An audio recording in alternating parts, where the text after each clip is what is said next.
Passage demonstration brought to you by our neighborhood Toyota dealers. My name is Barb. We have Rachel, Clay, and shortly Danny will be joining us.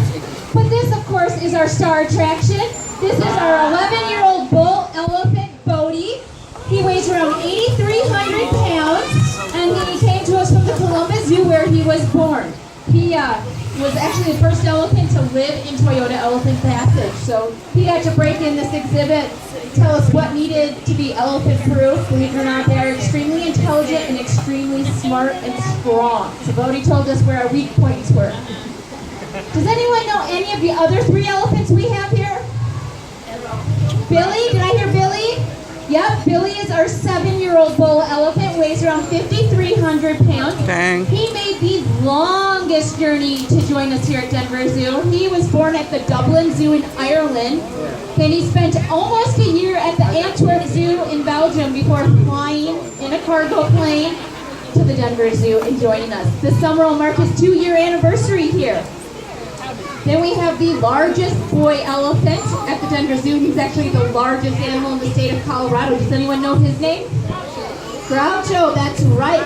Groucho is 45 years old, weighs 11,300 pounds, and he just got put outside. So we just had a yard closed for some maintenance work, horticulture work, so he's outside so you can actually see all of our elephants today right now. Groucho joined us just over 3 years ago. He was at the Fort Worth Zoo before joining us here. And how many of you know our longtime Denver Zoo resident and our only female here right now? Dolly, that is correct. Dolly is 51 years young. And she weighs around 7,200 pounds. So she is a sweet old gal. I've lived with her going on 18 years, or just over 18 years. That's so cute. Bodie really likes it when you guys applaud and give them cheers.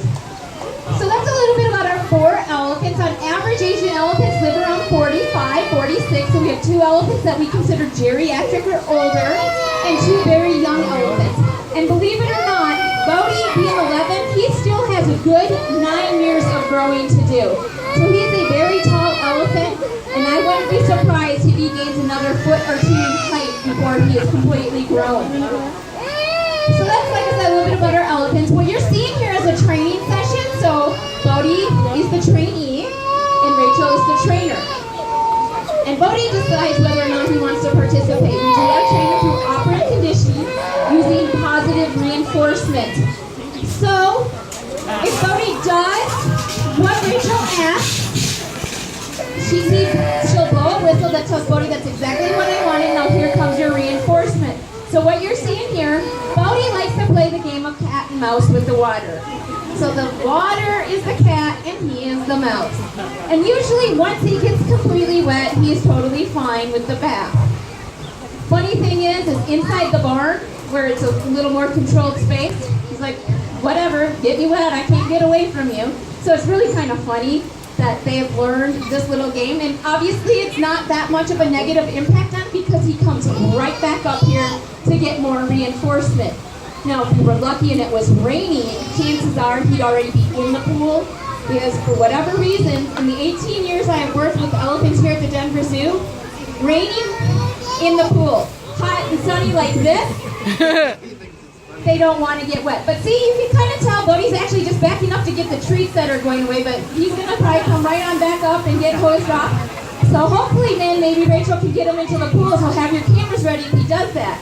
Bodie's probably around 10 feet at the shoulder, and this pool at its deepest point is 10 feet. So you'll actually get to see there you go. Some cool things. 10 feet. So we'll see if he'll get into the water. Hopefully Rachel can get him in, and hopefully Bodie wants to go for a swim. And if he really did want this, he could leave. He could go to the far other end of the yard. And even inside the barn, everything we do with all of our elephants is through positive reinforcement. We give them the choice to participate or not participate.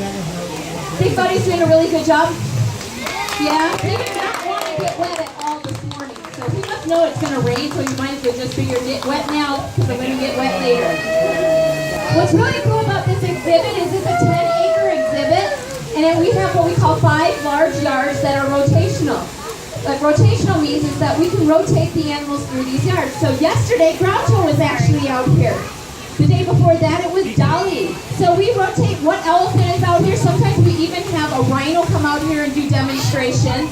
So it really is great. It's a enriching and stimulating for the animals here in Toyota Elephant Passage. It allows us to give them lots of enrichment, stimulation. I even think if I was a guest, I would be really excited and entertained not knowing what animal is in what yard, who's going to be doing the demonstration. So I think it's great for you guys to see a different animal in a different exhibit. So I think that's kind of cool as well. Another neat thing is we're trying to be a very sustainable zoo, and one thing we have done when we built Toyota Elephant Passage is we built it using recycled water. How many of you know what recycled water is? Show of hands. You do? Yeah, some of you do. So that is water that we needed for our homes, or it was water that we used at our homes, gone back through a refining process, and it's been kind of piped back here to the Denver Zoo. A lot of city parks use it too. So it's a great way to be sustainable. We have 1.1 million gallons of water in all 4 of the pools here in Toyota Elephant Passage. That's a lot of water to be using regular water that we need to survive. And we all know how water is a very valuable resource here at the, here to survive with. So I'm glad we use a resource that's, recyclable. Say hi. We use it again and again. Hi. We also irrigate a lot of the yards around here. Predator Ridge was one of the first exhibits to use recycled water. And the parks around Denver use a lot of recycled water to irrigate their yards. So I'm really glad that we do that. How many of you have seen the different types of trash cans around the Denver Zoo? Black ones and green ones.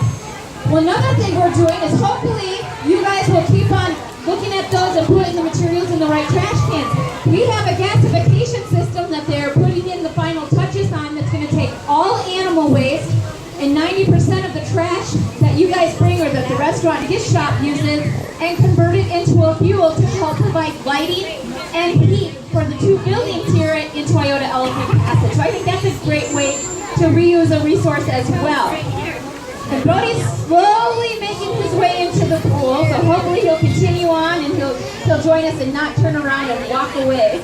Sometimes they do that too.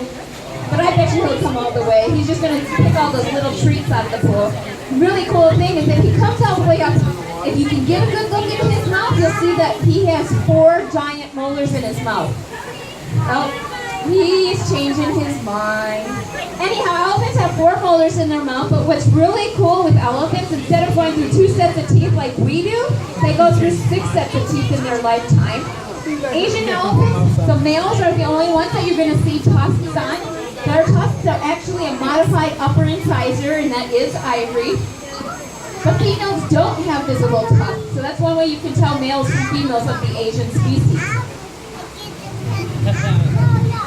So, looks like Bodie's just going to get treats out of the pool. Rachel may keep working with him on getting into the water, but like I said, it's his choice. It's not like I can make him or Rachel can make him get into the pool and go swimming.